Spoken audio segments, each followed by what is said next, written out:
Hello friends, আজি মই unbox কৰিব গৈ আছো এটা ক্ৰেডিট কাৰ্ড বেসিক্যালি যি নৰমাল আমাৰ ট্ৰেডিশনাল ক্ৰেডিট কাৰ্ড কৈ বহু ডিফাৰেন্ট বা ৰিভলিউশনাৰী ক্ৰেডিট কাৰ্ড বুলি ক'ব লাগিব আপোনালোকে দেখিছে মোৰ হাতত এই আজি বক্স দেখাত ট্ৰেডিশনাল এটা মোবাইল বক্সৰ দৰে কিন্তু এটো এটা ৰিভলিউশনাৰী ক্ৰেডিট কাৰ্ড যাক বেসিক্যালি কোৱা হয় ক্ৰেডিট লাইন কাৰ্ড আহক আমি আনবক্স কৰো আৰু ইয়াৰ স্পেশালিটি জানো তো এই আপোনালোকে দেখিছে এনেদৰে আসলতে মই আনবক্স কৰিব গৈ আছো এয়া জি ক্ৰেডিট কাৰ্ড বেসিক্যালি এটা মোবাইল বক্সৰ দৰে কভাৰিঙত আহিছে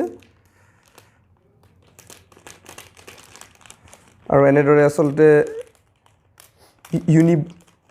ইউনি অৰবিট জি টেকনলজিজ বুলি এটা কোম্পানীয়ে ষ্টেট বেংক অফ মালয়েছিয়া আৰু কেইটামান বিশেষ কোম্পানীৰ লগত টাই আপ কৰি ইণ্ডিয়াত এই জি ৰিভলিউশনাৰী ক্ৰেডিট কাৰ্ড মানুহৰ যি বেসিক্যালি ফিয়াৰ থাকে ক্ৰেডিট কাৰ্ডক লৈ তাকে আসলতে দূৰ কৰিবলৈ এনেদৰে আসলতে তেওঁলোক এক প্ৰচেষ্টা লোৱা পৰিলক্ষিত হৈছে এই আপোনালোকে দেখিছে মোৰ হাতত সুন্দৰ এটা বক্স এই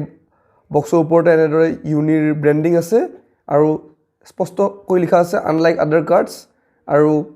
খুব প্ৰাউডলি লিখা আছে ডিজাইন ইন ইণ্ডিয়া আপোনালোকে দেখিছে এটা মোবাইল বক্সৰ দৰে এনেদৰে আসলতে আহে আৰু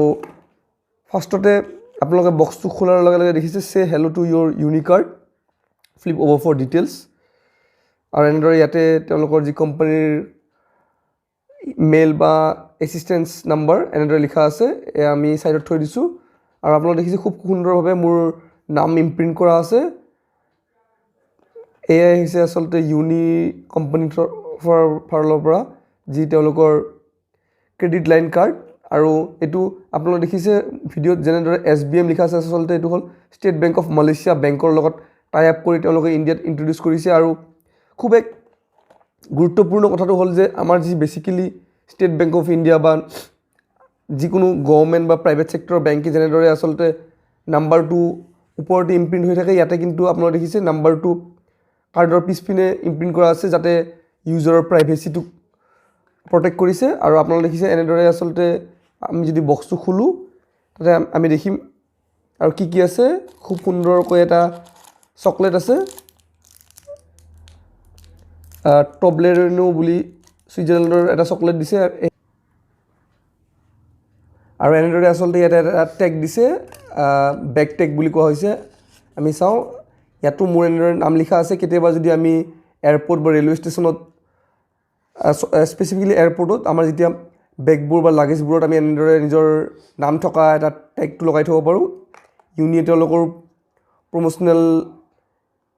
মানে এক্টিভিটিৰ কাৰণে এনেদৰে তেওঁলোকৰ নাম লিখি মোৰ নাম ইমপ্ৰিন্ট কৰি দিছে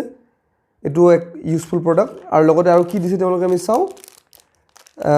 যেহেতু কোভিড-19ৰ সময় তেওঁলোকে এটা মাস্ক দিছে আমি মাস্কটো চাও ব্ল্যাক কালাৰৰ তেওঁলোকৰ ইউনিৰ ব্ৰ্যান্ডিং থকা এটা মাস্ক দিছে খুব সফট বা গুড কোৱালিটিৰ কাপোৰ প্ৰয়োগ কৰিছে আৰু এনেদৰে আসলতে তেওঁলোকে ইয়াতো তেওঁলোকৰ ব্ৰ্যান্ডিং দিছে ইউনিৰ আৰু নৰ্মেল যি আমাৰ মাস্কৰ দৰে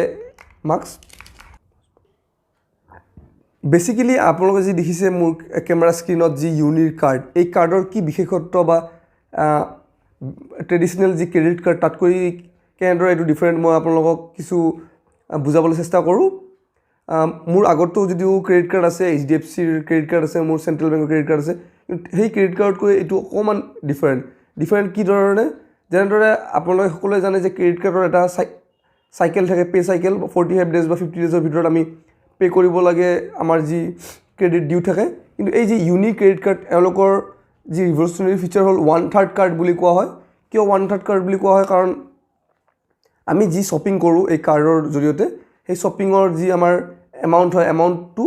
এওঁলোকে বেসিক্যালি 3 মান্থছত স্প্লিট কৰি দিয়ে 3 মাহত আপোনালোকে আসলতে পে কৰিব পাৰিব সাপোজ মই শপিং কৰিলো 1000 টকাৰ তে নৰ্মেল ক্ৰেডিট কাৰ্ডত কি হয় আমি 45 ডেজ 50 ডেজত 1000 টু পে কৰিব লাগে নহলে আমাৰ ইন্টাৰেষ্ট লাগে কিন্তু এওঁলোকৰ এটা ৰিভলিউশনাৰী ফিচাৰ হল যে এওঁলোকে এই 1000 টু তিনিটা পাৰ্টত স্প্লিট কৰি দিয়ে 300 যিমান এমাউন্ট হ'ব 333 বা যিমান এমাউন্ট হ'ব তেওঁলোকে স্প্লিট কৰি আমাক 3 মান্থছত আমাৰ পৰা চাৰ্জ খিনি লয় আৰু যদি আমি 1 মান্থতে কমপ্লিট এমাউন্ট টু 1000 টু আমি পে বেক কৰি দিলে কি হ'ব আমি 1% এই কোম্পানীৰ তৰফৰ পৰা কেশবেক পাওঁ আমাৰ কাৰ্ডত আৰু এই ফিজিক্যাল কাৰ্ডটো পোৱাৰ আগতে আসলতে আপোনালোকে যদি ইনস্ট্যান্টলি যেতিয়া এপ্লাই কৰিলে আপোনালোকৰ মোবাইলত এটা ডিজিটেল কাৰ্ড আহি যায় তেওঁলোকৰ এপ ইনষ্টল কৰিলে আৰু সবতকৈ ৰিভলিউচনাৰী কথাটো হৈছে বা ভাল লগা কথাটো হৈছে এওঁলোকৰ কোনো ধৰণৰ এনুৱেল মেইনটেনেঞ্চ ফি নাই, ক্ৰেডিট কাৰ্ড কোনো চাৰ্জ নাই, মানে সম্পূৰ্ণ ফ্ৰী। আপোনালোকেও নিজৰ মই লিংক দি দিম আপোনালোকৰ ভিডিঅ'ৰ ডেছক্ৰিপশ্যনত, আপোনালোকে যদি ইচ্ছুক আপোনালোকে এই কাৰ্ডটো এপ্লাই কৰি ল'ব পাৰে আৰু মই অলৰেডি ইউজ কৰিছোঁ। এওঁলোকৰ আৰু এটা কথাটো হৈছে যে যেতিয়া আপোনালোকে এই কাৰ্ডটো ইউজ কৰিব আপোনালোকৰ মোবাইলৰ এপত এই কাৰ্ডটো লিংক হৈ থাকে আৰু আপোনালোকৰ যোনটো এমাউণ্ট দিওঁ সেইটো গুগল পে' বা আপোনালোকৰ অন্য বেংকৰ যি কাৰ্ড আছে সেইটোৰ পৰাহে পে' কৰিব পাৰিব, কাৰণ এওঁলোকৰ কোনো ধৰণৰ নিজাববীয়া বেংক একাউণ্ট নাই বা তেনেধৰণৰ কোনো ধৰণৰ লিংক নাথাকে।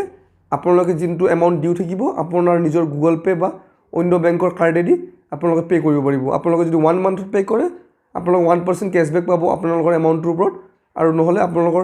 সেই এমাউণ্টটো 3টা ভাগত স্প্লিট কৰি দিব। তো এয়া আছিল